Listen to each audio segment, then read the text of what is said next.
Welcome to Blackhawks Insider, the official podcast of the Chicago Blackhawks, presented by ChevyDrivesChicago.com. Drive what Kane and Taves drive.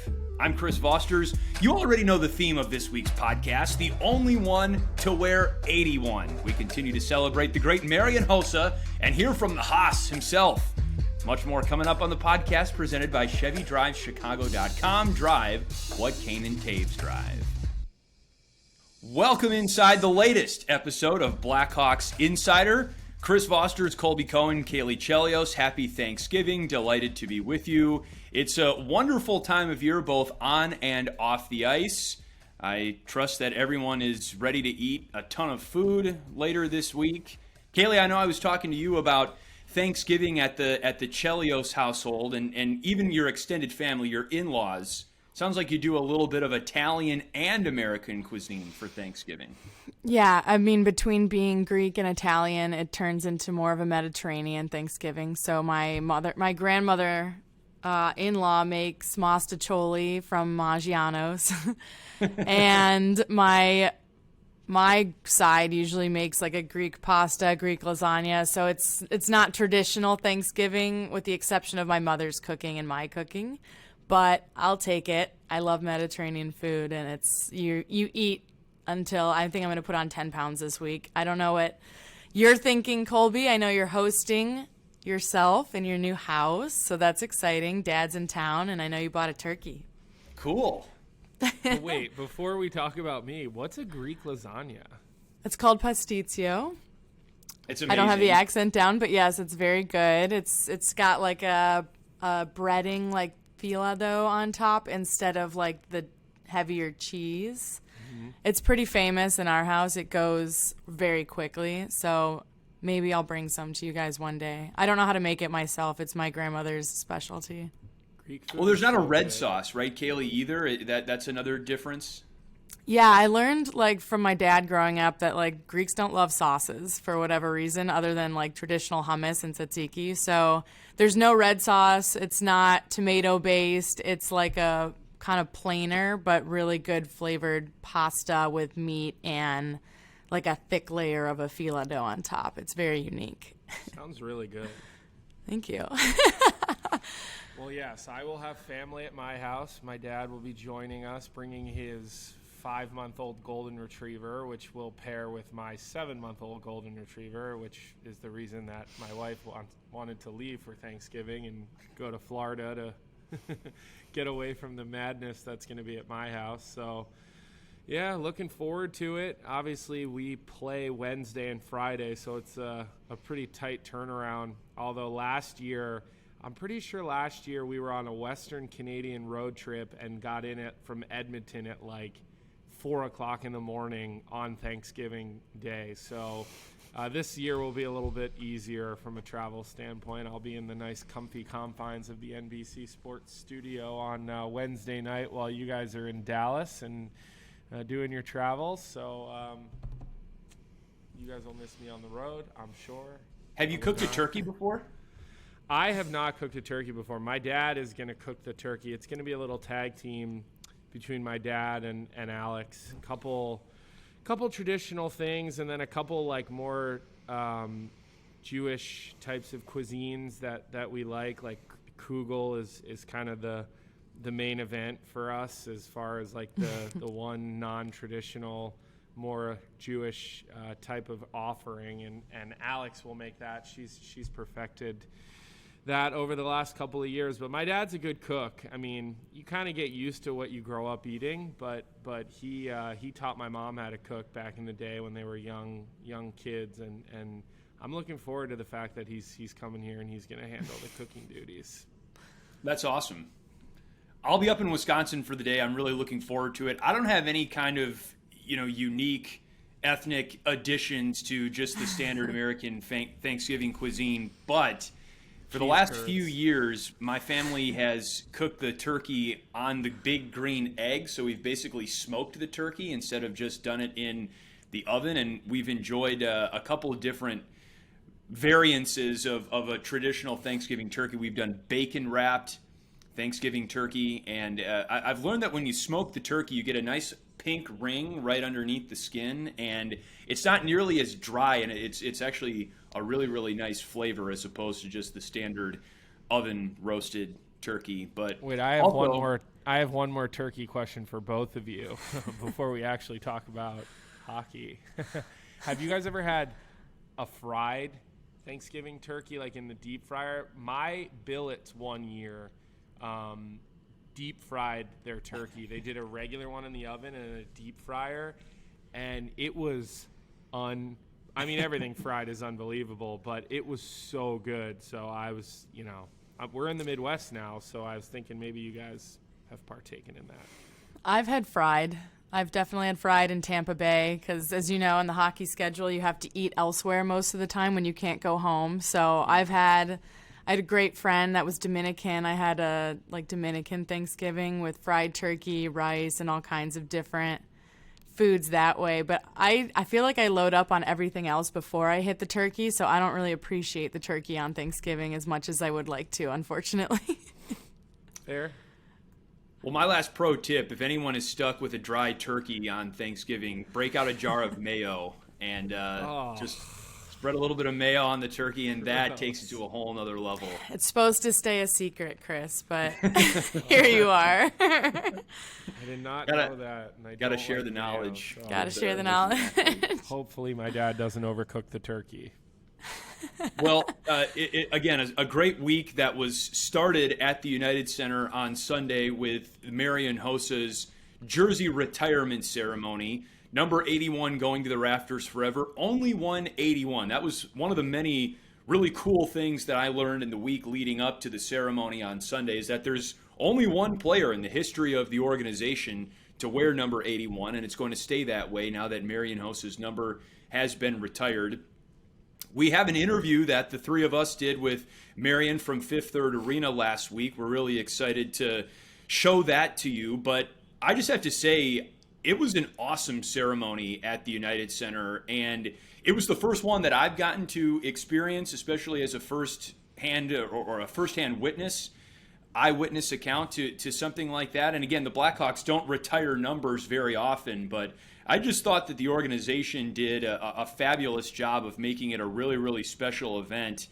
I was up in the press box. I know you two were as well, and I was pretty locked in, not going to lie. I kind of thought I'd be up there getting my notes ready for the game against Pittsburgh, sort of have it on in the background more or less, but I was locked in from the opening moment until, of course, the culmination when the jersey was lifted to the rafters. I thought it was really, really cool. What did you guys think? You go first, Colby.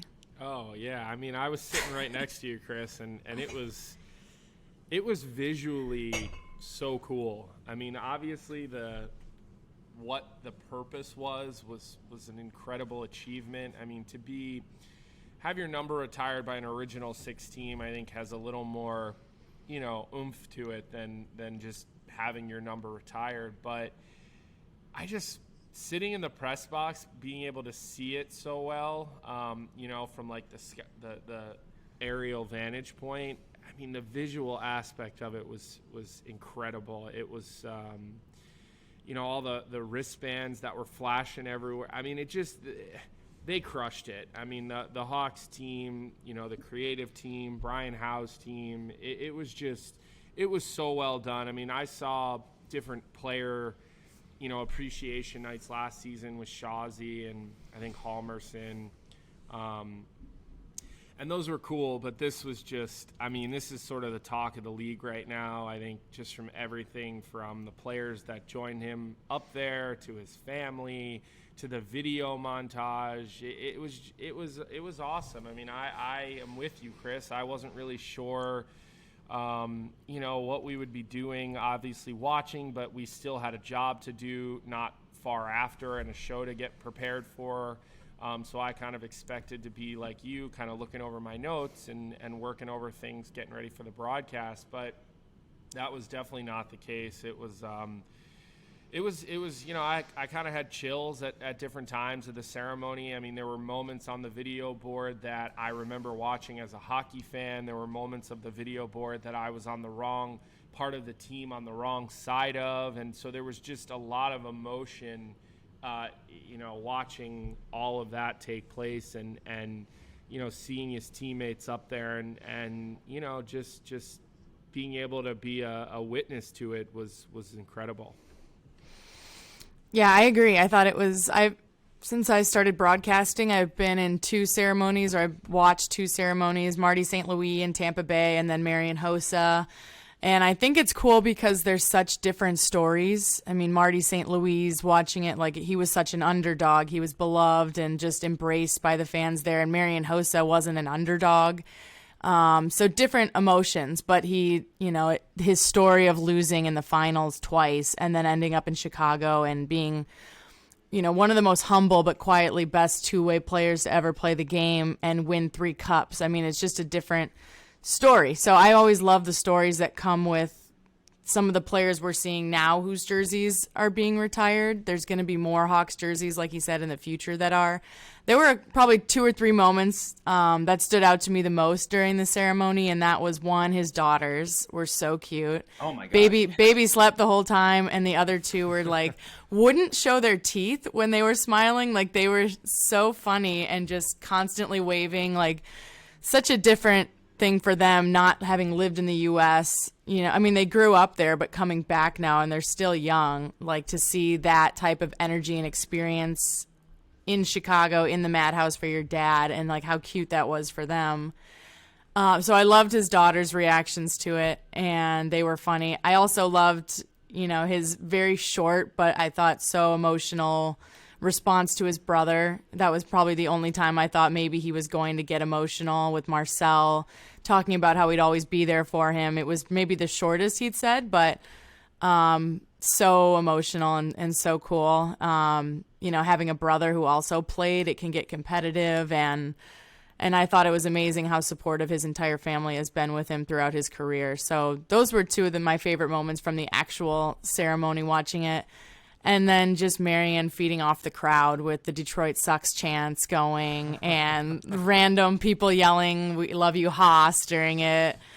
To be able to make a speech in a situation like that, I thought he did a tremendous job. And in talking to different players and interviewing them, getting your jersey retired, not that it means more than the Hall of Fame, but it hits different on an emotional level because, you're in that organization and your memories there are cemented forever, your legacy with that team. So I think in that sense, that's why it's so emotional and so cool. And I really appreciated everything that he had to say, and he just embodied who he was that entire time. Caley, you mentioned the kind of his kids, especially his 2 oldest daughters, being able to see and experience and feel the energy inside the United Center. And that was the coolest part about the entire day for me. Again, it's my first full season in the organization, but seeing the passion that Blackhawks fans have, especially really for anyone involved with the 3 Stanley Cup championships. And the coolest part about the day for me, big picture, was that you had all 7 guys who were a part of all 3 of those Stanley Cup championship teams. And I think, looking at stuff behind the scenes, maybe things that you didn't see if you were in the arena or watching on television, the reception that Patrick Sharp and Nicholas Hjalmarsson and Duncan Keith and Brent Seabrook got.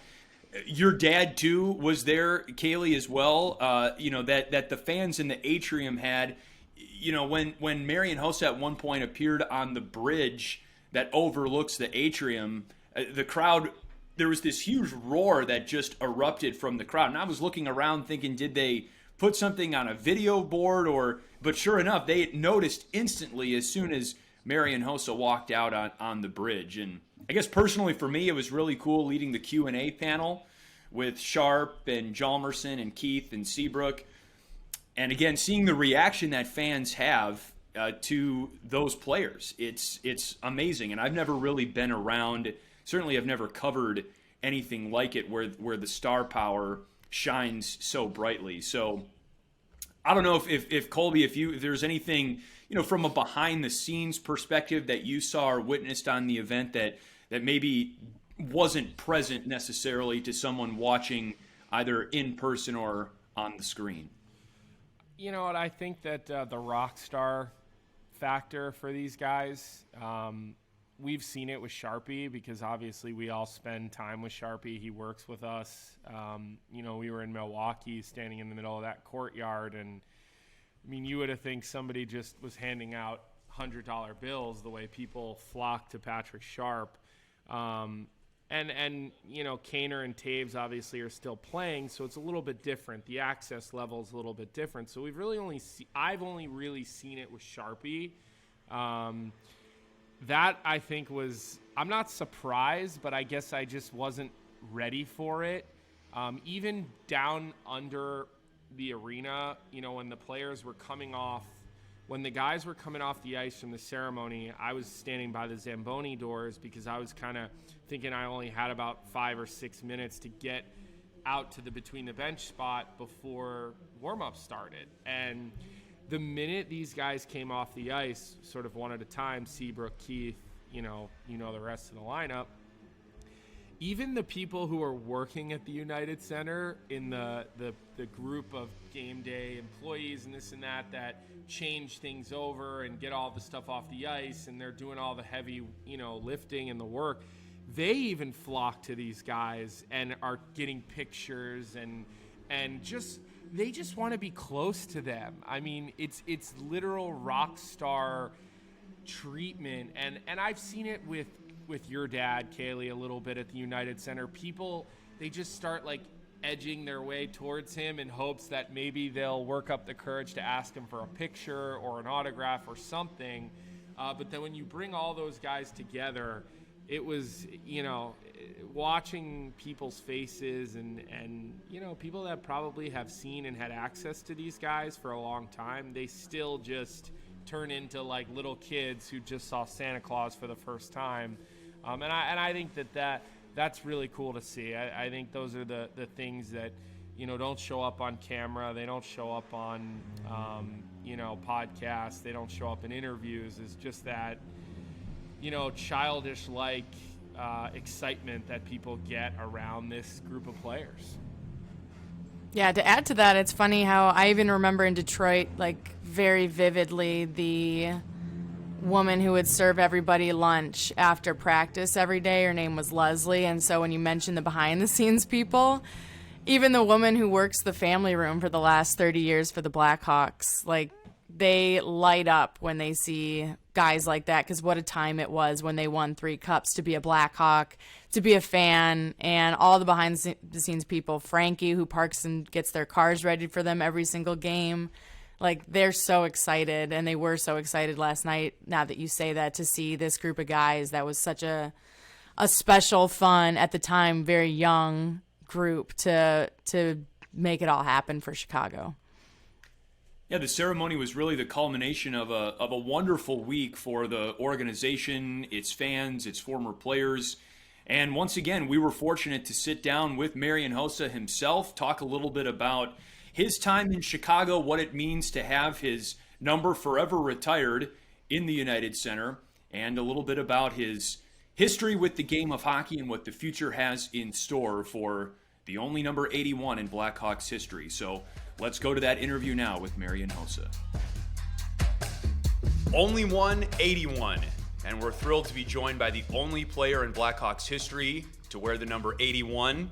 And that's going to stay that way, as Marian Hossa's number will be in the rafters of the United Center forever. Marian Hossa joins the Blackhawks Insider podcast. Thanks so much for being here with us, especially in what's been a crazy week for you, coming back to the United States, back to Chicago for this ceremony. All of the accolades that you've won as a player, of course, 3 Stanley Cups with the Blackhawks, all the accolades you've continued to win since you stopped playing. You're in the Hockey Hall of Fame now. Your jersey is going to be retired at the United Center and will never be worn again by a member of this organization. How does that honor compare to all of the other accolades and awards that you've received in your career? Well, this is amazing, and it's not something you play for. You play for to win Stanley Cups. You try to play for winning the hockey games, enjoy the time with the guys in the dressing room. The wins just feels great, and that's why you play hockey. And all of a sudden, you go to Hall of Fame. Then your jersey going to the rafters. And there's like so many unbelievable things happening for me. So I'm really humble about it, and it's such an honor that they decide to retire my jersey, because I understand in a almost 100-year history of this franchise, original 6, only 7 people are in front of me. So this is like special, and I want to thank everybody, obviously the Wirtz family, to deciding that my jersey will go up, and it's an amazing feeling. How did the phone call compare that was happening compared to the Hall of Fame phone call, and who was the first person you told that your jersey was going to be retired into the rafters? So there is 2 phone calls you never forget. Lenny McDonald, when he called me in 2020 and told me the news, there was a special phone call, and I remember it vividly. And also, we were having a Zoom call with Rocky and Danny Wirtz, Jamie Faulkner, my agent, and myself. And I was kind of preparing, they're going to announce to me that they want to sign me for 1-day deal with the team so I can retire as a Blackhawk. I didn't want to retire as a Coyote. So they announced it to me, and I was so happy. Rocky, stayed by his word. And 3 years later or 4 years later, he told me the news, and that was just great feeling, to retire as a Blackhawk. But that wasn't it. He just told me after, we got one more news for you, and I was like, really? I said, what is it?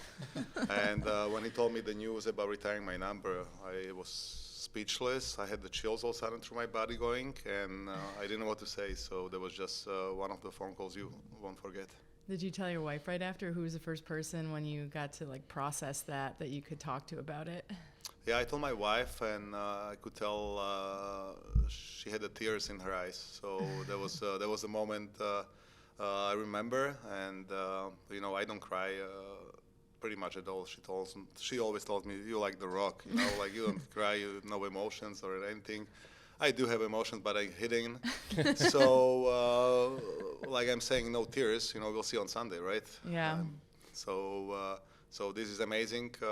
Soon as we land in Chicago, I look at my kids on the airplane, and they couldn't wait to get out of the plane and to be in the city where they grew up. Did you ever think all this would happen, was possible? You started your hockey in Slovakia.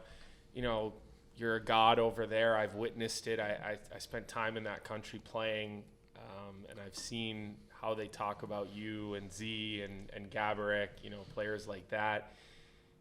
Growing up, watching hockey in your country, and then starting to realize that, maybe you were good enough to come over here, but there was no Twitter, there was not YouTube, so you're probably not seeing all the hockey going on over here. When did it start to register for you that you could come over here, you could do this, and did you have these goals and dreams? Were these realistic thoughts for you that one day you were going to be a founding member, guy, a Hall of Famer, jersey retires, names all over the Stanley Cup? I mean, I could spend the next hour listing off all the great things that you've done as a player. Yeah, it's amazing. I mean, I never in my mind were thinking about these things. My goal when I was a young kid, I enjoyed to play hockey. Thanks God I was, I had my talent, so I started working with the talent, and that was my goal to make to the men's team in Dukla Trenčín. That was my first goal. Then second goal was play for my national team. And obviously, next goal was when I saw a short footage during the communist times, and there was guy wearing number 99 playing for Edmonton. I was scoring hat tricks, and I was wow, what was that league? What was that guy? What is it? I started searching. Obviously, there was no internet, no Google, nothing. But they were showing more and more footage from the National Hockey League. So I got in love with hockey even more, And then one time I bought a tape.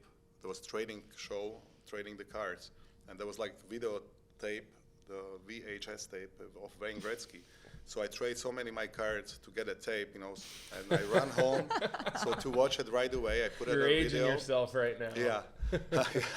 So I went straight home, watched the video. I watched that tape so many times, and I went to the practice, and I tried to do those things he did. So he was such an inspiration for me, and you know, that was my goals, that was my dreams, and I started having my favorite players. Did you tell him that story at any point? Does he know about that? No, because I didn't cross the paths. Only one time when he was during 2016 World Cup in Toronto. So he came to our dressing room because he knew Anze Kopitar. So we were sitting there, and he came over to say hi. That was a cool moment, but I didn't have a chance to tell him that story. But I got the signed jersey by Wayne and personalized it to me, and by Marian Hossa to my favorite players. Oh, there we go. Yeah. That's amazing to hear that was the original inspiration in many ways for your career that eventually led to over 1,300 games in the NHL and over 1,100 points. Of course, 3 Stanley Cups. Can you believe that once upon a time there was considered a Hossa hex, and that you were chasing Stanley Cups for a while, and that you were the guy that for a lot of other reasons was always so close but never the guy lifting the cup? I mean, given the way that your career has ended and now continues to go, do you ever reflect back to the ups and downs and just what a journey it's been to get to this point? There was the moment after second loss. This guy is unlucky. He's never gonna win, and you hear this type of words, this type of noise around, and it's either gonna, make you or break you, and it's up to you. It's about your mindset, how you gonna face it. And I knew I am, pretty good hockey player. And I knew I got great players around me, so I wasn't worried about it. I was just worried about for the new year. I knew I'm gonna be free agent again. I knew there's gonna be expectation, and I knew I need to be prepared the best I could be, and that was my goal. And I blocked all the, negative voices, and my focus was straight, to the top mountain. And I started again in the gym, day by day to become better. And when people were talking to me about this, I just laugh about it, and I knew there is a new year coming. Still were at my prime, so I knew my best years are about to come. And even I lost in Detroit. I met Chelly, I met Nicholas Lindstrom, Pavel Datsuk, and those guys give me so much. I learned so much that year. Even I lost, but I gained so much from that year. So people thought I chased Stanley Cups. Well, to Pittsburgh I went by not my choice. I was traded there, right. But there was great experience. I met my hero, Marian Hossa, there. So, playing with Sidney Crosby, that was just amazing an experience. So there is nothing to regret, and best times came to play for Chicago Blackhawks with not 1 cup but 3 cups, and I was lucky. I was in a great environment, and that's why I want to keep in touch with this team, even after my career. I remember, as a kid, obviously, my dad played with you, and I didn't really pay that much attention to the games itself, but I was sensitive, and I totally remember, when Detroit beat you in Pittsburgh, and then when you came to Detroit, seeing you lose again, I felt bad for my dad, but at the same time, I was like, this poor guy just found Pittsburgh in the final again, and everybody had great things to say about you, still do. My dad, he used to call his legs the money makers. You might not be that skilled, but you got to have the best money makers in the game. And he was like, Marian was such a pain to play against because he was so strong and had skill. It wasn't just a power forward, so hard to defend against. So I know in your book you talked about, those 2 losses in the final and how they made you tougher. I'm just curious what your thoughts were when you joined Chicago and in Detroit, my dad, Lidstrom, Datsuk, they're all a lot older, between 28, 38. Nick Lidstrom was, I think, 38 years old then when you were there. And then you go to Chicago and Taze and Kane are 21 and just these young superstars. What was your impression as you take what you learned from those 2 losses? You said they made you tougher. Did you feel like there was something special brewing in 2010 for you, for the Hawks, and what did you make of the confidence from these really young superstars that were eventually going to be a key part of winning cups with you? Great question. That was a lot, sorry. Yeah, that's all right. Well, first of all, when I came to Detroit, I right away clicked with the older players for some reason. They took me under their wings, and we had one Slovak, one Czech guy there. Mm-hmm. So I hang out with those guys. But after they were sitting on the back of the plane, and I was sitting there. There was table with with the cards, and I joined them. There was Cheli, Nick Lindstrom, there was Thomas Holmstrom was sitting there, and I joined them too. And they opened a bottle of wine. I was like, oh, this is fun, right? It's like long flight, summer to Vancouver, so we enjoyed the wine. And we were just chatting, everybody just strip off from the suits. They put just comfortable clothes. And I just love the atmosphere, since the day one there. And I was watching them, how they handled themselves after losses, how they work hard. I saw Cheli, taking the bicycle, I just heard the stories, and all of a sudden I'm witnessing that in the dressing room, there is Cheli in a bike with the dressing room.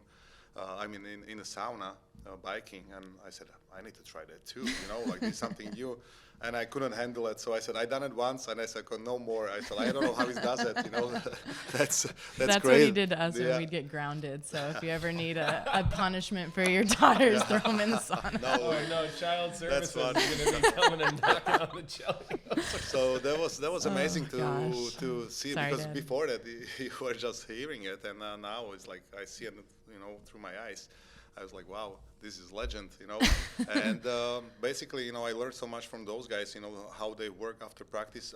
After practice is at the gym. After the games, they go to the gym, and they keep working hard. Even they already won like 2-3 Stanley Cups at the time, and they just keep working. And they had fun over the ice, but as soon as there was the game, there was a practice, preparation, they were ready, So they separate those two things, and I really like that. True professionals, and that's why they were so successful. And then when I came to join the Blackhawks, I remember in Detroit, a family room, right? Family room in Detroit, you go there is like, wife with the 2, 3, sometimes 4 kids, they're running around like so busy, right? I'm looking for my wife, back then my girlfriend, she's sitting in the corner there talking to somebody. I said, okay, let's go. Then a year later, fast forward, you go to Chicago family room, just No young kids. girlfriends, no kids at all, like no one kid, That was like, to me, I came to the dressing room, guys are doing pranks, loud dressing room, things are throwing, left and right, doing to each other like, different things, and he's looking at it, it's like, I just came to the junior league, like this, what is this? But that gave me so much energy playing with the young guys, and they were so much fun, and that fun just translated on the ice, with the great coaching staff, and we had so much fun. Well, you've played with some legendary captains, and I've heard you talk a lot about your admiration for Zdeno Chara and how serious he was on the ice. What was, they call Jonathan Toews Captain Serious around here. You got him when he was a young guy. If I remember correctly, watch a hockey game that Marian Hossa played, you'd see smiles on your face throughout a lot of those hockey games. I even remember, seeing you play in Atlanta with Kovalchuk, and like you guys were always smiling and like laughing out on the ice. Then you come here, you've got a young Jonathan Toews, young Patrick Kane, Captain Serious. How was that, sort of helping him mold his way into like being captain? And those guys credit you so much with everything. Even now, how did those guys, how did Toews stack up to Chara and some of those other guys? And did you sort of guide him a little bit in that way? That was interesting because I came here and those two guys were super young, and you could tell the potential. They were stars and they become superstars, and they won lots of games for us. And when we need a lift, at the key moments, those two guys just step up when we need them. And in such a young age, that's a special thing to do. And obviously there was a games when Johnny got frustrated, and he was like, come on, guys, it's been working, and he started being negative, a little bit. So obviously he meant it in a good way, right? But sometimes, some younger guys could take it in, start being scared because he's getting mad, So I told him, just relax, let's work hard, but don't get mad, And then I didn't say much, and I think he started understanding it, even for his own game, it's better not to get frustrated because your game gonna start going down. And I think he learned to be more positive, and not because of me, but I think because of the situation. And like I said, I wasn't the biggest vocal guy in the dressing room, but I think when I say a few words, I think he's paid attention and he tried to take it to his advantage. And Kaner was opposite. He was trying to have fun, he was laughing. I remember he was telling me, remember the game in Ottawa one year? I said, yeah, I do remember. He's like, we had so much fun. We both ended up with 0 points, but we were smiling. We had a puck on the stick. We hit like 5 posts, but there was the moment, that's a game I remember, he said. I said, it's funny, you remember games, we have 0 points, and we just keep laughing, I was like, yeah, I remember that game too. So Kaner, he obviously he got frustrated too certain times, but, his different personality, and, that guy is like magic man. Yeah, he is. Well, there weren't many games when you and Patrick Kane had 0 points, so I can understand why you would remember those games. There's also, the great moment in 2010 when Jonathan Toews has lifted the Stanley Cup and he says, "Where's Hoss?" and passes it off to you. I wanted to ask you about one moment on that 2010 Cup run, your first one in particular. Do you ever think about the first series, way back in the conference quarterfinals against Nashville, when it's 2-2 and you're down 3-2 in the final minute of Game 5, on the verge of going down 3-2 in that first series, and you're in the penalty box. So the Hawks are playing down a man in the final minute, and Patrick Kane scores a shorthanded goal to tie the game, send it to overtime, and then you hop out of the box in overtime and score the game winner. It wasn't a series clinching win, but it puts you up 3-2 in that first round. You go on, of course, to win Game 6, beat Nashville in that first round, and then the train's on track, and you go all the way and win the Stanley Cup. Do you ever think about that moment as being so pivotal, just in the early going of the playoffs? You came in with a lot of momentum from the regular season, of course, but of all the moments that you can reflect on your 3 Stanley Cup runs, does that goal in overtime against Nashville ever come across your mind? Definitely. I think that was my biggest goal, in Chicago or in my career, because even that game didn't win us a Stanley Cup. That game didn't finish the series. But I think that game just gave us so much confidence, not because I scored, but because we were down. We find a way to score shorthanded. When we pulled the goalie, Patrick Kane, score. I was still sitting in a penalty box. I got 5 minutes, in that game. I don't think I ever got 5 minutes in my career, because I wasn't fighting much. And what was Kane doing on a penalty kill? Well, we have to strategy. Well, we were pulling the goalie, so I think we need to score a goal. So obviously you put the best players there. And when he scored a goal, I look at the clock. I was like celebrating, but at the same time I was like, praying. It's like there's still so much time. It's gonna be fresh ice going to the overtime, and they had Shea Weber, with a big shot. I was like, just please don't score, please don't score. Felt as like soon an as hour. the guys did, The longest feeling. Yeah. Oh. And those guys just did unbelievable job, killing a whole 5 minutes penalty. And I just jumped from the penalty box. I saw we had zone time, so I went straight to the net. Puck just bounced, luckily to me, and I just all I have to do, shovel it to the half-empty net, and that was just the best moment. And I never in my career celebrated like that. Yeah, that was the best celebration I've ever seen. I don't know what I was thinking, but just the emotion just came through me, and I just did something unexpected. And that was a big goal, and that win gave us so much lift for the next rounds.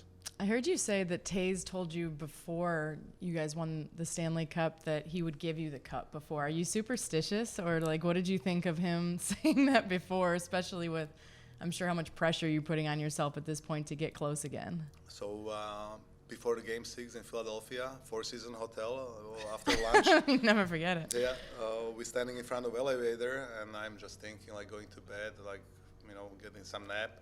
Try to fall asleep right before the big game like that. It's like third final on the row, and I'm thinking my head just starts spinning, And all of a sudden, this young kid come up to me, and I was like, "Hey, Hoss, just be ready.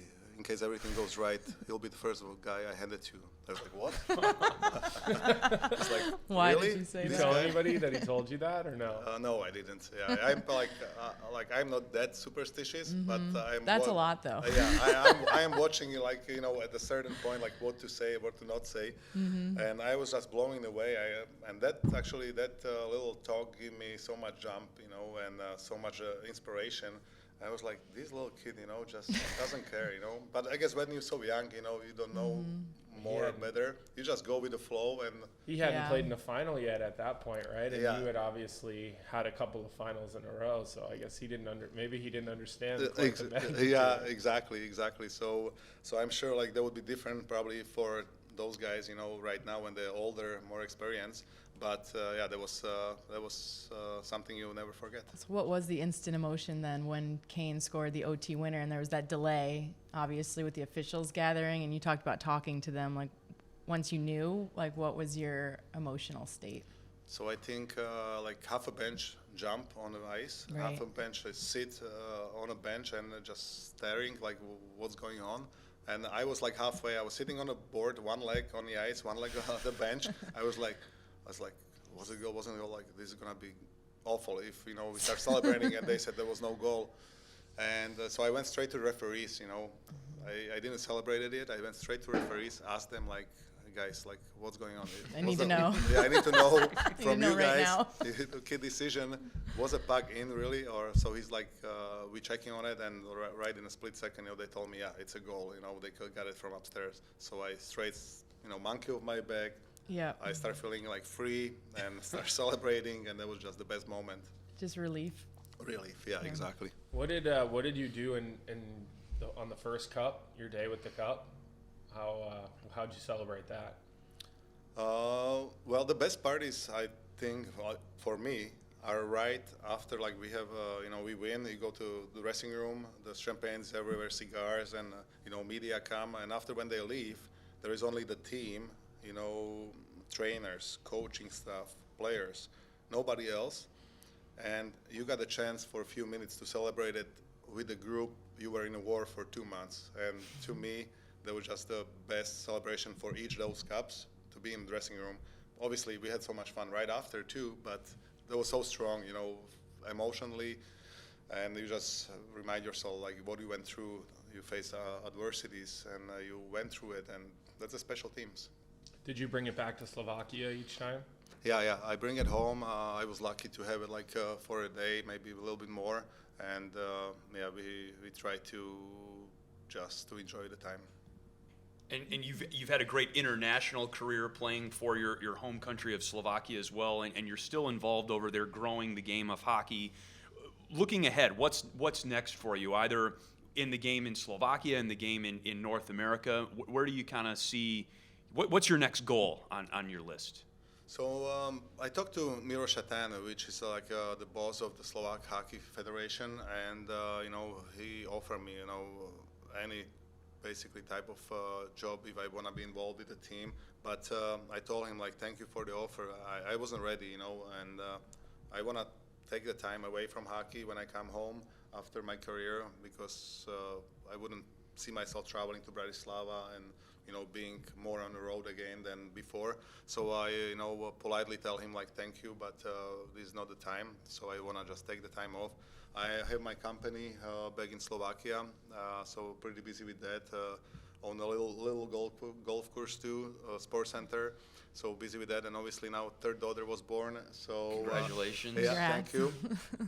So 3 girls, huh? 3 girls, yeah, and it's been great, but pretty busy, and already talking with the Blackhawks to try to stay connected, with the team I love, and definitely I'm sure we're gonna work out something. Great. With how young your youngest is too, I assume then you'll probably always have a home base then in Europe, and then whatever capacity you're going to be with the Blackhawks, your family will probably stay there, and you'll just kind of travel and commute. Or is there any possibility that your family comes back to the U.S. with your company over there? Probably not, but that was funny because my wife came back to Chicago a few days ago after 5 years, and that was cool to see on my kids and her. They start traveling to the places, to the parks where they play when they were little. then we live right across Northwestern Hospital when the middle one was born. So they took a picture there, and you could see the smile on their faces. And little things like my wife just want to go to the Whole Foods because that's where she spent lots of time. So she went to the Whole Foods. They don't have one of those in Trenton? No Whole Foods because in Whole Foods everything looks so delicious. It does, yeah. You just feel like you want to eat everything. And she came back and she told me like she was excited about Whole Foods, and she said like, it's amazing, I said I want to come back and live here, She didn't mean the that, Whole but Foods is bringing her back. So I was like, just the little things, the excitement about them, they buy the pirate booties, the things they like, the kids when they were little. So little things, and I was like sitting back there, it's like, this is unbelievable, it's just great memories when we were leaving here, and it's fun to see the smile on their faces. We hope that you end up coming back more and more often. Yeah. It's been great to catch up, and we're so excited about seeing your number on Sunday. Yeah, thank you very much. Yeah, you look like you're in pretty good shape. You could probably still throw the skates on out and go out Maybe there and score a goal or two. Get a shift in or something. Maybe. We could use some goals some nights around here, Yeah, I think those guys are too fast for me. I never had a problem with the speed, but the game just speed up so much, and even I think I'm in still pretty good shape. Watching myself, I go to the gym. I am into boxing now. So I love to stay connected with the sport, but I'm sure if I would step on the ice, I would be step slower. You and Big Z going a couple rounds in the summer in the ring, or what? Yeah, I don't think Big Z is boxing, but if he would decide, I think he would destroy people.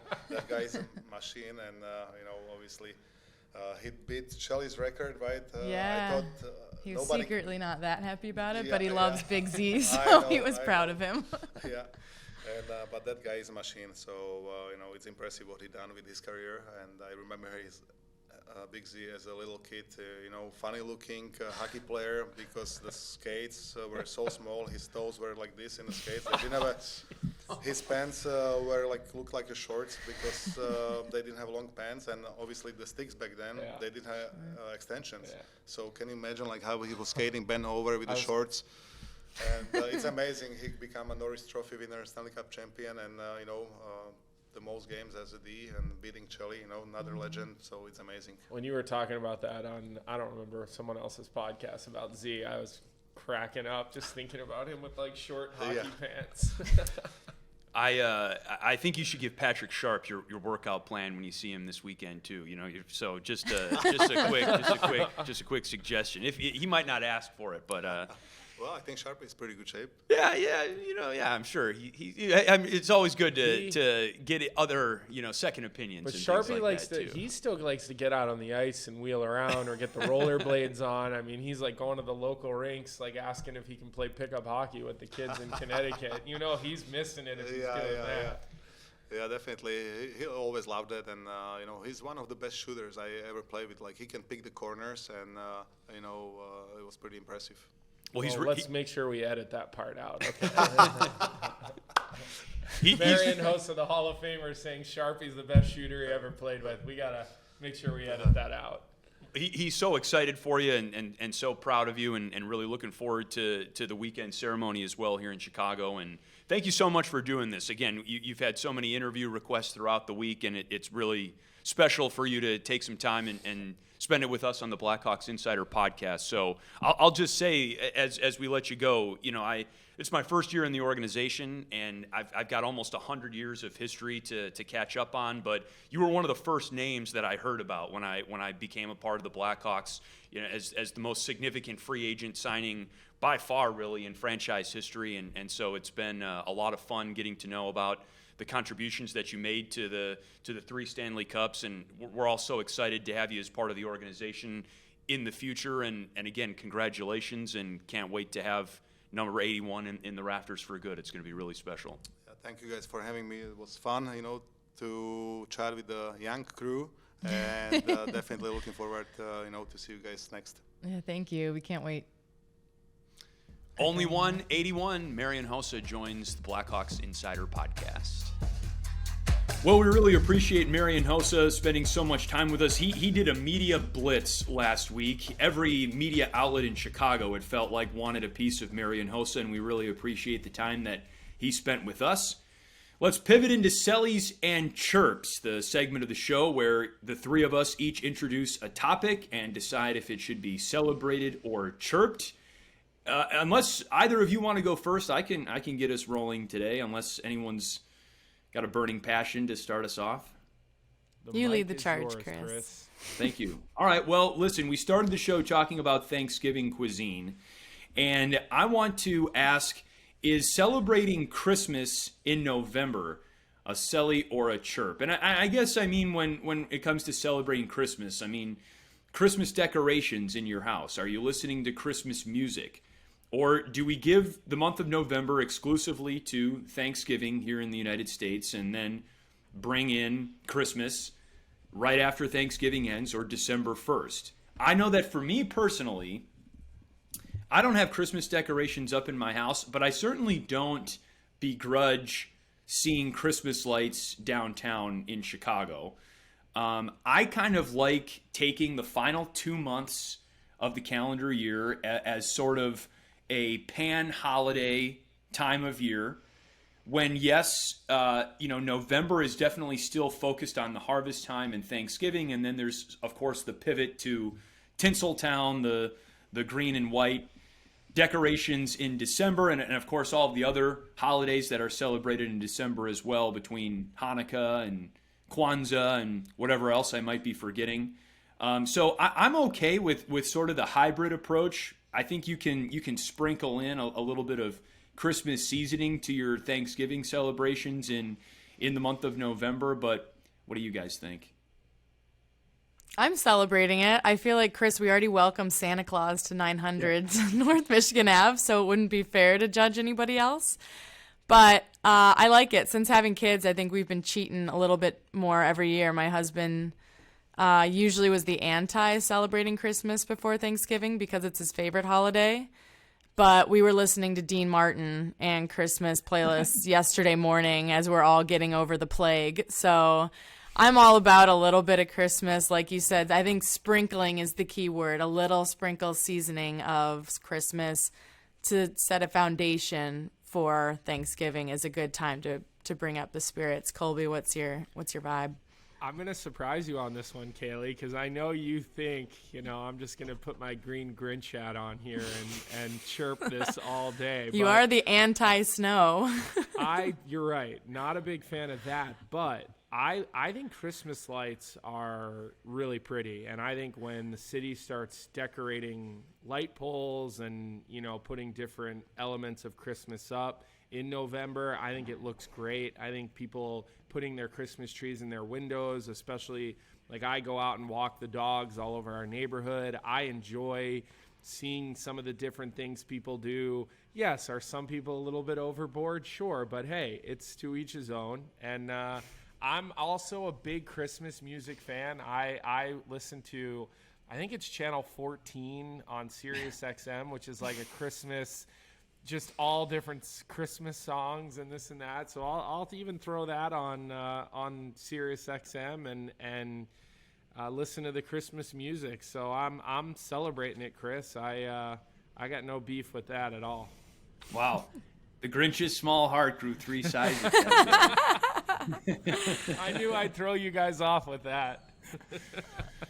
Well, love to hear it.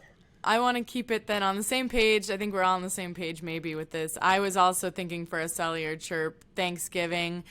I'm bending the rules a little bit because it's not really Selly or chirp, but what's one thing at Thanksgiving you could do without, and one thing you're like, that's my go-to, that's my favorite course. So for me, I feel like every year cranberry sauce never gets eaten. It looks beautiful on the table, but I've never eaten it. I've never seen anybody get after that can of cranberries. And then for a mainstay, I think stuffing, now that I make this new one from Williams-Sonoma with focaccia and walnuts and sausage in it. It's my favorite meal of Thanksgiving now in the last couple years. I'll let you go first, Chris. All right. Well, this might put a permanent rift in our relationship, Caley, but You like I was going to sauce. chirp stuffing, actually. To be honest with you, I like stuffing is what I don't get it. I mean, it's like stale breadcrumbs basically. I mean, I don't see what the buzz is about stuffing. So that's for me the one Thanksgiving course that I will happily leave to everyone else. I'll double up on the mashed potatoes, or save room for an extra slice of pie or something like that. But and look, I know that there are many ardent stuffing advocates in the world. You're certainly not the first person I've heard go to bat for stuffing, Caley. And I will say that I haven't tried your recipe yet. So until I try your focaccia stuffing, I'm not gonna write it off just yet. I'm staying on the stuffing train. I do not want to get full from bread, really. No. Like I just don't. And it could be a case of just never having anybody have made really good stuffing, because it's just never been a focus, I guess, at our family's Thanksgiving. Although, Caley, as you know, in the hockey life, how often do you really get to be with your family for Thanksgiving? I mean, it's rare, because even when we were young kids, we were playing in Thanksgiving hockey tournaments, right? It's not, we were in the car on Thursday night heading to, I don't know for you, but like Toronto or Boston or somewhere from Philly. But I would say stuffing would be I could do without. Well aware of the fact that most people love stuffing, so I'm on the minority on that one. But sweet potato casserole or pie, or however, we do the sweet potatoes, and then we put the marshmallows on top, put it back in the oven. The marshmallows get like that little brown crisp on the top. I put that on just about everything. I mean, there's so much sugar and butter and brown sugar. I mean, it's probably the most unhealthy sweet potato dish, and I mean, it would rival anybody's probably from an unhealthy standpoint. But I mean, I literally put it on my plate.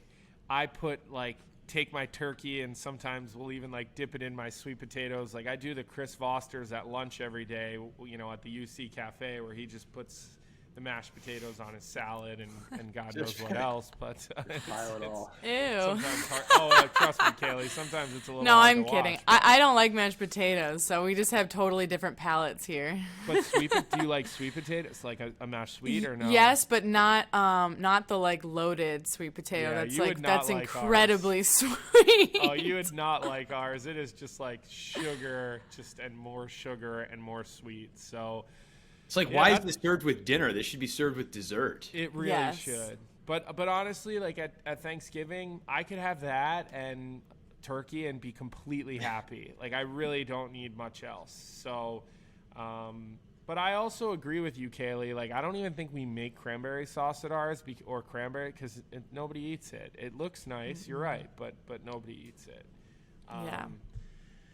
Well, my cellular chirp was a little more hockey focused, not quite in the spirit yet as much as you guys with the food, because last night, not only did we celebrate Marian Hossa's unbelievable achievement, but it was Malkin's 1,000th game, and I think Evgeny Malkin is an important figure in the NHL. Him, Crosby, Taves, Kane sit on a lot of active player leaderboards statistically, just about all of them. You see those four players, in a lot of the same categories. But with it being his 1,000th game during warm-ups last night, and it's been all over the internet today, Spittin' Chicklets. I mean, just everybody, Charlie Remiliotis, everybody's been tweeting out videos of it. But in warm-ups, the entire Pittsburgh Penguins team imitated his stretching routine, where he's down on all fours and then he's on his back and his legs are going like this. And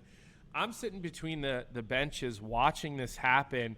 And at first I'm wondering, what is going on here? Are they making fun of the Blackhawks? Are they taking a shot at the Hawks because the game was running late? Like, I just wasn't sure what was happening. And then as I was looking around at guys' faces, they're all laughing. They're all laughing at Malkin. And even the players on the Blackhawks were kind of watching out of the corner of their eye, what was going on down at that end. Now, I thought it was hysterical. I was cracking up watching this take place. I took my phone out and had to get a video of it. But I'm just wondering, do Blackhawks fans celebrate that? Are you guys celebrating that? Do you think it's funny, or are you chirping it and you could not care less about anything Evgeny Malkin or Pittsburgh Penguins related? Caley, you want to go first? You want me to go first? Yeah, I'll go. I thought it was the best thing ever I've seen in warm-ups. I was dying laughing at the synchronized stretching when their legs were in the air like a mermaid. I could not wrap my head around what on earth that could have been. I thought it was like a new, like the strength staff had implemented it, because it caught me so off guard, and I thought it was so funny. I'm definitely celebrating that. That was I want to know who thought of that idea. I've never seen it. Yeah. And for me, and he obviously does I've never noticed his warm-up like that. So big celebration for me. I thought that was like a top 3 moment for me in all warm-ups that I've seen. And it was like, I couldn't even talk. I was watching it like blown away at how in unison they were when they did it. So good, yeah. So good. It's definitely a celly for me.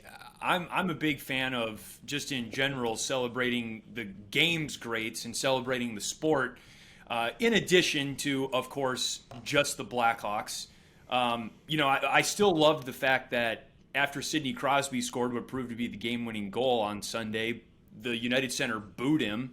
So I appreciate that as well. I mean, it's not like we have to be throwing flowers at Evgeny Malkin's feet, but I love the respect, quite frankly, that his teammates have for him by, mimicking him in such a lighthearted way. And look, I tell you what, I mean, 1,000 games and almost 1,200 points. Maybe everyone should do that warm-up routine. Yeah, with one team, Chris, and just signed a new 4-year contract, and played well last night. I mean, he doesn't look like a guy who plans to become irrelevant anytime soon. So, he could end up with, 1,200 games played and obviously one of the game greats. And just on a totally, I would say, not totally random, but I just thought of this, and I was looking up, Marian Hossa stats yesterday and throughout this week. When we talk about players' games played, something that I kind of bothers me is we don't really talk about how many games they played in the playoffs. And you look at a guy, I think I saw Hossa played 200 playoff games in his career. Crosby, Malkin, Taves, Kane. I mean, these guys have all played upwards of 200 playoff games in their career. That equates to like maybe 5 seasons worth of hockey, because those 82 playoff games, in my opinion, Caley, would be like times 2 or times 3 regular season because of the intensity. I don't know if you agree or disagree with that, but I always feel like we should include all these great players' playoff games when we talk about their games played. Your dad probably played an additional ridiculous amount of playoff games too. Yeah, I mean, I think too, like, it's survival of the fittest. Like, whoever is going to survive is going to go on to win. So that's also indicative of the type of person and player it takes to be able to play that many games. I mean, everybody will talk about the compete of Taves and Kane and the warrior mentality, like working out after games, working out every day, not taking a game off of Marian Hossa. So you're right. Like, to be able to last that long, to stay healthy of all things, because players play through so much and half the time they're not healthy, but they're still pushing through it. And then to have the success and win championships together the way Hossa, Kane, and Taves and that group that joined him on the ice did speaks volumes about the type of people they are, but also just that warrior mentality. I mean, that's why your number goes into the rafters. So for anybody questioning that, because that was, discussed before the game, Hossa's jersey going up into the rafters at all, like, I think his numbers, and like you said, Colby, look at the playoff numbers and statistics, you just can't deny it. I mean, he belongs there and he will be there forever, as it should be. Well, good stuff, everybody. That was a lot of fun. And again, happy Thanksgiving to you and your families. Big weekend, a big Thanksgiving weekend for the Blackhawks, playing in Dallas, of course. the night before Thanksgiving, back home for a matinee against the Canadiens on Friday afternoon, the day after Thanksgiving, and then wrapping up the weekend with a Sunday showdown against the Winnipeg Jets, another division rival coming into the United Center. So, any final thoughts before we wrap things up? Enjoy your sweet potato and your extra helping of potatoes, gentlemen. I will not be, but I'm excited for both of you to spend some time with your families, as Colby said. Don't always get to do that on Thanksgiving with sports, so we're very grateful this year to be able to share this Thursday with our families. I know all of us are getting a chance to do that. So have a great week. Hope the Hawks pick up a couple W's to make Thanksgiving that much sweeter. Our thanks to Brad Dollar and Southside Jake for the music featured on this podcast. We also wish to thank Trevor Bray and Nick Song, our Blackhawks Insider podcast producers. Thank you to our listeners for tuning in as always, and remember, more content is always available at blackhawks.com. For Colby and Caley, I'm Chris, wishing you nothing but a happy Thanksgiving. We will talk to you next week on the next episode of the Blackhawks Insider Podcast.